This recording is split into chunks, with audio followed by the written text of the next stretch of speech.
Hello everyone, स्वागत है आपका आपके अपने चैनल BRV एजुकेशन में।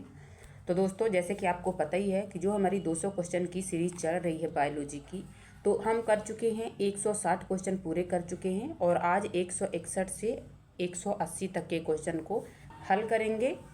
और इसके जो बाकी क्वेश्चन बचेंगे 20 और 20 क्वेश्चन को हम कल समाप्त कर देंगे।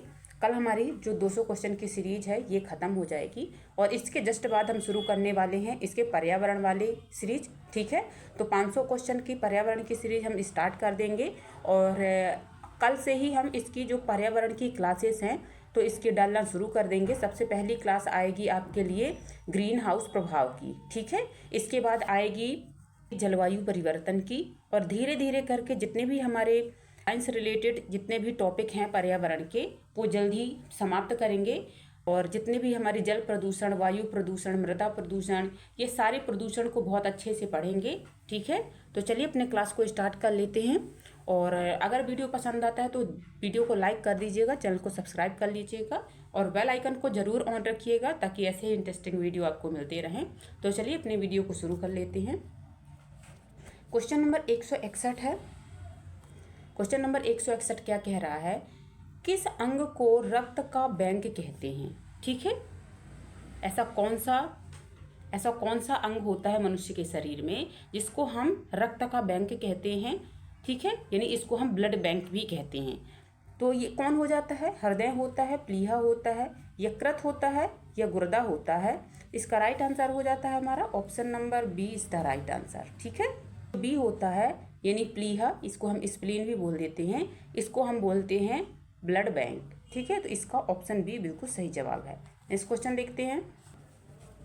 क्वेश्चन नंबर 162 है। मानव शरीर में सबसे जो छोटी हड्डी होती है वह कौन सी होती है? तो फीमर होती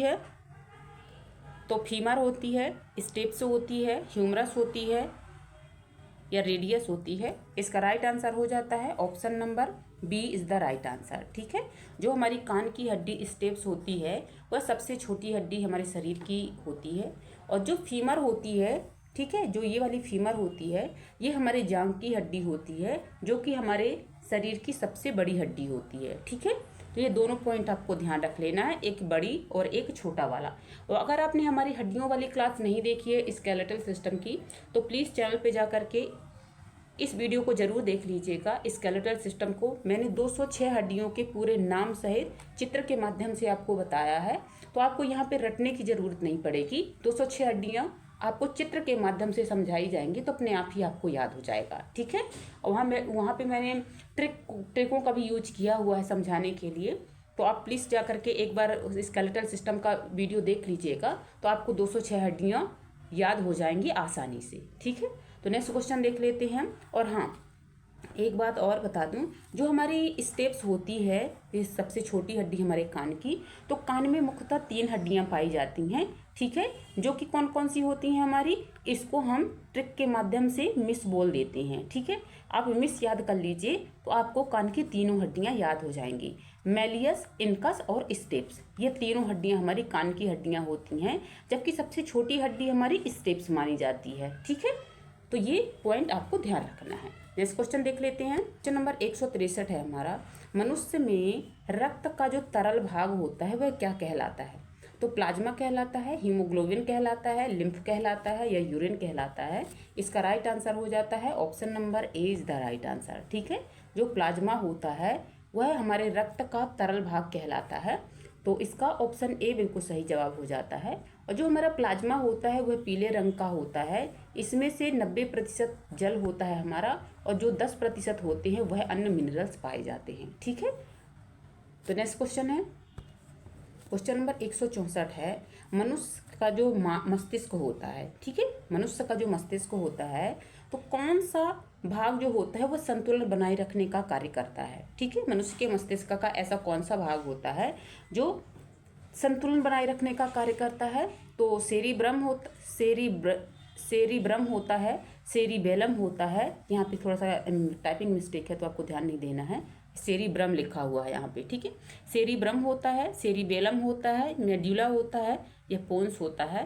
तो इसका राइट आंसर क्या हो जाता है? इसका राइट आंसर हो जाता है option number B is the right answer. ठीक है, जो हमारा सेरिबेलम होता है वह मनुष्य के मस्तिष्क में संतुलन बनाए रखने का कार्य करता है। तो इसका ऑप्शन बी बिल्कुल सही जवाब हो जाता है। ठीक है, नेक्स्ट क्वेश्चन देखते हैं। क्वेश्चन नंबर 165 है, मनुष्य की आँख में कौन सा भाग प्रकाश को रेटिना पर केंद्रित करता है? ऐसा कौन सा भाग होता है हमारी आँख में जो पढ़ने वाला जो प्रकाश होता है उसको रेटिना पर केंद्रित करने का कार्य करता है, जिससे हमें जो हमारा दृश्य होता है सामने का वह हमें स्थायी रूप से ये क्लियरली देख पाते हैं। ठीक है, तो ऐसा कौन सा भाग होता है आँख का? तो आइरिस होता है, कॉर्निया होता है, लेंस होता है या स्क्लेरा होता है। इसका राइट आंसर हो जाता है हमारा option number C is the right answer. ठीक है, जो लेंस होता है वह हमारे आँख में जाने वाले जो प्रकाश का जो भाग होता है उसको रेटिना पर केंद्रित करने का कार्य करता है। ठीक है, इसका ऑप्शन सी बिल्कुल सही जवाब है। नेक्स्ट क्वेश्चन देखते हैं। क्वेश्चन नंबर 166 है, कौन सा विटामिन शरीर में कैल्शियम और फास्फोरस के अवशोषण में मदद करता है? ठीक है, हमारे शरीर में ऐसा कौन सा विटामिन होता है जो कैल्शियम और फास्फोरस के अवशोषण में मदद करता है? तो विटामिन ए हो जाता है, विटामिन बी हो जाता है, विटामिन सी हो जाता है, या विटामिन डी हो जाता है। इसका राइट आंसर हो जाता है हमारा option number D is the right answer. ठीक है, जो हमारा विटामिन डी होता है वह हमें सूर्य के प्रकाश के माध्यम से प्राप्त होता है और इसी के माध्यम से ये कैल्शियम और फास्फोरस के अवशोषण में भी मदद करता है। ठीक है, तो इसका ऑप्शन डी बिल्कुल सही जवाब है। इस क्वेश्चन देखते हैं। क्वेश्चन नंबर 167 है, मनुष्य में जो पीलिया होता है वह किस अंग की खराबी से होता है? ठीक है, जो पीलिया हो जाता है वह किस अंग की खराबी से हो जाता है? तो हृदय की खराबी से होता है, यकृत की खराबी से होता है, गुर्दा की खराबी से होता है, या फेफड़े की खराबी से होता है? इसका राइट आंसर हो जाता है हमारा option number B is the right answer. ठीक है, यकृत की खराबी के कारण हो जाता है। ठीक है, इसका ऑप्शन बी बिल्कुल सही जवाब है। दोस्तों, मैं थोड़ी सी यहाँ पे ज़्यादा एक्सप्लेन नहीं कर रही हूँ क्योंकि अगर मैं ज़्यादा एक्सप्लेन करूँगी तो हमारी क्लास बहुत ज़्यादा बड़ी हो जाएगी और ये हम एक्सप्लेनेशन वाली क्लास नहीं कर रहे हैं, ये हम कर रहे हैं एमसीक्यू वाली क्लास। तो मैं यहाँ पे ज़्यादा जो भी बच्चे यहाँ पे प्रैक्टिस करने आते हैं अगर उनको इन सारी चीज़ों का नॉलेज है तो उनका टाइम वेस्ट होगा यहाँ पे, इसलिए मैं आपको ज़्यादा एक्सप्लेनेशन यहाँ पे नहीं देती हूँ। ठीक है, सीधे क्वेश्चन सॉल्व करवाती हूँ। तो एक अब ज़्यादा एक्सप्लेनेशन आपको पढ़नी है तो सारे के सारे वीडियो, सभी टॉपिक के वीडियो मैंने बायोलॉजी में डाल रखे हैं, तो आप चैनल पे जाके कोई भी वीडियो वहाँ से देख सकते हैं। ठीक है, तो चलिए नेक्स्ट क्वेश्चन देख लेते हैं। क्वेश्चन नंबर 168 है, डीएनए का पूरा नाम क्या होता है? तो आई थिंक मैंने 2 बार यह क्वेश्चन ऑलरेडी करवा रखा है, तो आपको पता होगा कि इसका फुल फॉर्म क्या होता है हमारे डीएनए का। तो डीऑक्सी राइबोज न्यूक्लिक एसिड होता है, डाई ऑक्साइड न्यूक्लिक अम्ल होता है, या डाई राइबो न्यूक्लिक अम्ल होता है, या डाई ऑक्सिन न्यूक्लिक अम्ल होता है।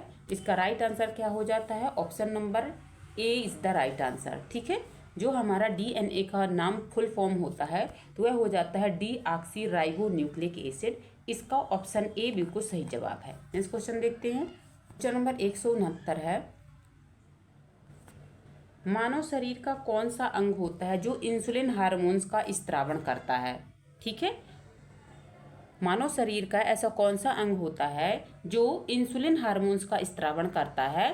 तो अग्नाशय होता है, यकृत होता है, गुर्दा होता है, या थायराइड होता है? इसका राइट आंसर हो जाता है option number A is the right answer. ठीक है, जो हमारा पैनक्रियाज होता है या अग्नाशय होता है वह इंसुलिन हार्मोन्स का स्त्रावण करता है। ठीक है, तो इसका ऑप्शन ए बिल्कुल सही जवाब हो जाता है। नेक्स्ट क्वेश्चन देखते हैं। क्वेश्चन नंबर 170 है, विटामिन सी की कमी से कौन सी बीमारी हो जाती है? ठीक है, तो बीमारी वाली मैंने बहुत अच्छे से क्लास बना रखी है, तो अगर आपने नहीं देखा है तो विटामिन की क्लास देख लीजिए, बीमारियों की क्लास देख लीजिए। जितने भी हमारे छोटे छोटे टॉपिक हैं बायोलॉजी के, मैंने सभी की लगभग क्लास बना दी है, इसलिए हमारे जो बायोलॉजी वाला पार्ट है वो समाप्त हो चुका है। अब हम शुरू कर रहे हैं हमारा पर्यावरण वाला सेशन, पर्यावरण वाली क्लास शुरू करने जा रहे हैं। ठीक है, तो कल से इसकी क्लासेस शुरू हो जाएंगी आना, और इसके बाद हम साथ में ही इसके करते चलेंगे केमिस्ट्री की कुछ टॉपिक। ठीक है, जो इम्पोर्टेंट है, तो और इसकी हम करेंगे 500 क्वेश्चन की सीरीज जो हमारे पर्यावरण की है। ठीक है, तो इसका ऑप्शन क्या है? तो रिकेट्स हो जाता है विटामिन सी की कमी से, स्कर्वी हो जाता है, ये वेरी वेरी हो जाता है, ये पेलाग्रा हो जाता है। इसका राइट आंसर क्या हो जाता है? इसका ऑप्शन बी बिल्कुल सही जवाब हो जाता है। ठीक है, जो हमारा विटामिन सी की कमी से होने वाला रोग होता है वह होता है स्कर्वी।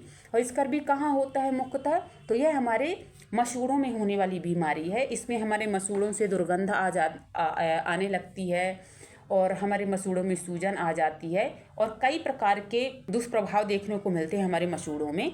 ठीक है, तो इसकी कमी से ही हमारे मसूड़ कमज़ोर हो जाते हैं, हमारे जो दांतों की जड़ें होती हैं वो छोड़ने लगते हैं। तो इसका ऑप्शन बी बिल्कुल सही जवाब हो जाता है। नेक्स्ट क्वेश्चन देखते हैं। क्वेश्चन नंबर 171 है हमारा, किस प्रक्रिया द्वारा पौधे अपना भोजन स्वयं बनाते हैं? ठीक है, तो वाष्पोत्सर्जन द्वारा, पराशरण द्वारा, प्रकाश संश्लेषण द्वारा या श्वसन द्वारा। इसका राइट आंसर हो जाता है हमारा option number C is the right answer. ठीक है, जो पौधे अपना भोजन बनाने का कार्य करते हैं तो सूर्य के प्रकाश से आने वाली किरणों से प्रकाश संश्लेषण करके, ठीक है, यह भोजन का निर्माण करते हैं। तो इसका ऑप्शन सी बिल्कुल सही जवाब हो जाता है। नेक्स्ट क्वेश्चन देखते हैं। क्वेश्चन नंबर 172 है, मनुष्य में श्वसन की क्रिया किसके द्वारा नियंत्रित की जाती है? ठीक है, जो श्वसन की क्रिया होती है वे किसके द्वारा नियंत्रित की जाती है?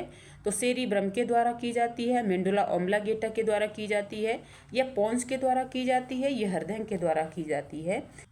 इसका राइट आंसर क्या हो जाता है? Option number B is the right answer. ठीक है, जो हमारा मेंडुला ऑब्लांगेटा होता है उसी के द्वारा हमारी जो श्वसन की क्रिया होती है वह नियंत्रित होती है। तो इसका ऑप्शन बी बिल्कुल सही जवाब है। नेक्स्ट क्वेश्चन देखते हैं। क्वेश्चन नंबर 173 है, रक्त में कौन सा तत्व ऑक्सीजन को बांध कर ले जाता है? ये बांध कर ले जाने का कार्य करता है।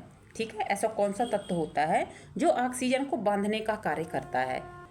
तो सोडियम हो जाता है, लौह हो जाता है, कैल्शियम हो जाता है, या कॉपर हो जाता है।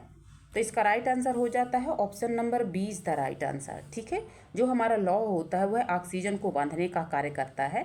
इसका ऑप्शन बी बिल्कुल सही जवाब है। नेक्स्ट क्वेश्चन देखते हैं। क्वेश्चन नंबर 174 है, मनुष्य में हड्डियों को जोड़ने वाले ऊतक को हम क्या कहते हैं? ठीक है, तो मनुष्यों में जो हड्डियों को जोड़ने वाला ऊतक होता है उसको हम क्या बोलते हैं? तो लिगामेंट बोलते हैं, टेंडन बोलते हैं, या कार्टिलेज बोलते हैं, या मांसपेशी बोल देते हैं। तो इसका राइट आंसर हो जाता है हमारा option number A is the right answer. ठीक है, जो लिगामेंट होता है यह बोन से जोड़ने का कार्य करता है। जो हमारा टेंडन होता है वह बोन को हमारी मांसपेशियों से जोड़ने का कार्य करता है। तो ये दोनों पॉइंट आपको बिल्कुल ध्यान रख लेना है। ठीक है, बोन से बोन को जो जोड़ने का कार्य करता है वह हमारा लिगामेंट करता है, और जो हमारी हड्डियों से मांसपेशियों को जोड़ने का कार्य करता है वह हमारा टेंडन करता है। ठीक है, तो इसका सही आंसर क्या हो जाता है? तो इसका सही आंसर हो जाता है ऑप्शन नंबर ए बिल्कुल सही जवाब है। नेक्स्ट क्वेश्चन देखते हैं।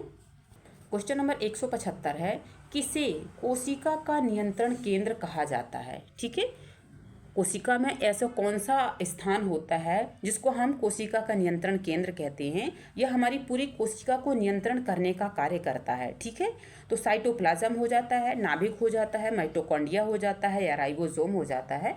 इसका राइट आंसर हो जाता है option number B is the right answer. ठीक है, जो हमारा नाभिक होता है या न्यूक्लियस होता है वह हमारी कोशिका को नियंत्रण करने का कार्य करता है। ठीक है, इसका ऑप्शन बी बिल्कुल सही जवाब है। नेक्स्ट क्वेश्चन देखते हैं। क्वेश्चन नंबर 176 है, मनुष्य के शरीर में जो पाचन की क्रिया होती है वह कहाँ से शुरू होती है? तो अगर आपने पाचन तंत्र वाला अगर वीडियो नहीं देखा है तो प्लीज़ देख लीजिए। मैंने एक एक पार्ट अलग से बताए हैं, स्टमक अलग से बताया है मैंने। जितने भी हमारे सारे पार्ट्स हैं मैंने सबको, छोटी आंत, बड़ी आंत, ये सारी चीज़ें मैंने अलग से बता रखी हैं। तो प्लीज़ जा कर के देख लीजिए। ठीक है, आपको समझ में आ जाएगा जो हमारी पाचन क्रिया होती है वह कहाँ से स्टार्ट होती है और हमारे कहाँ तक चलती है, ये पाचन क्रिया कहाँ समाप्त होती है। ठीक है, तो क्वेश्चन पे चलते हैं।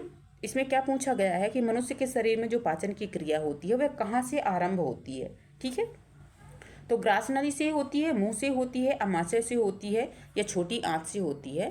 इसका राइट आंसर हो जाता है हमारा option number B is the right answer. ठीक है, जो हमारा मुंह होता है, ये हमारा माउथ होता है, जब हम भोजन को अपने मुंह में डालते हैं या चबाना शुरू करते हैं तो चबाने की प्रक्रिया से ही हमारे मुंह में पाचन की क्रिया शुरू हो जाती है। ठीक है, तो इसका ऑप्शन हो जाता है बी बिल्कुल सही जवाब। ठीक है, नेक्स्ट क्वेश्चन देख लेते हैं।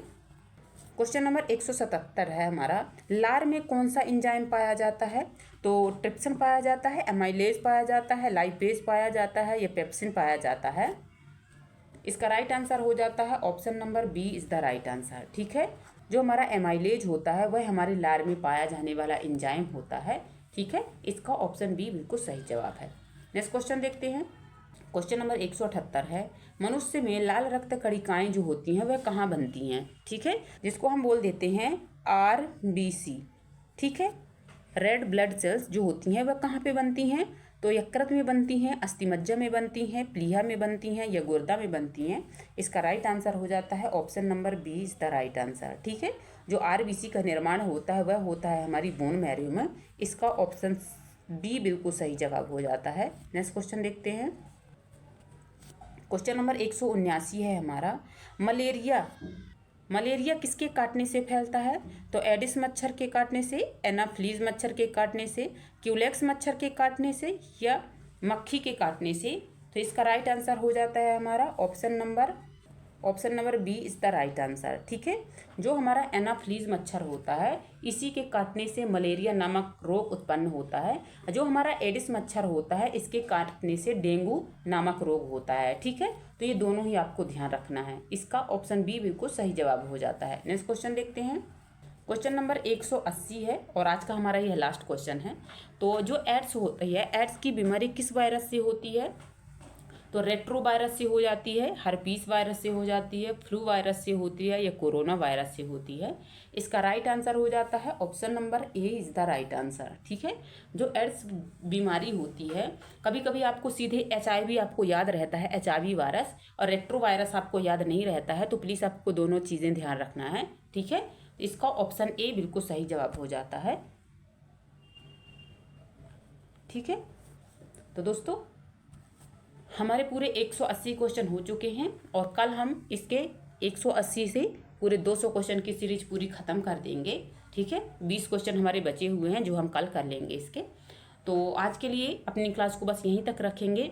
ठीक है, अगर वीडियो आपको पसंद आया है तो वीडियो को लाइक कर दीजिएगा, चैनल को सब्सक्राइब कर लीजिएगा और बेल आइकन को ऑन रखिएगा ताकि जब भी हम न्यू वीडियो डालें तो इसका नोटिफिकेशन आप तक ज़रूर पहुँच सके। ठीक है, तो चलिए अपनी क्लास को यहीं पर समाप्त करते हैं। अपने क्लास को यहीं पे समाप्त करते हैं। ठीक है, मिलते हैं नेक्स्ट क्लास में। यहाँ तक बने रहने के लिए आप सभी का बहुत बहुत धन्यवाद एंड बाय बाय।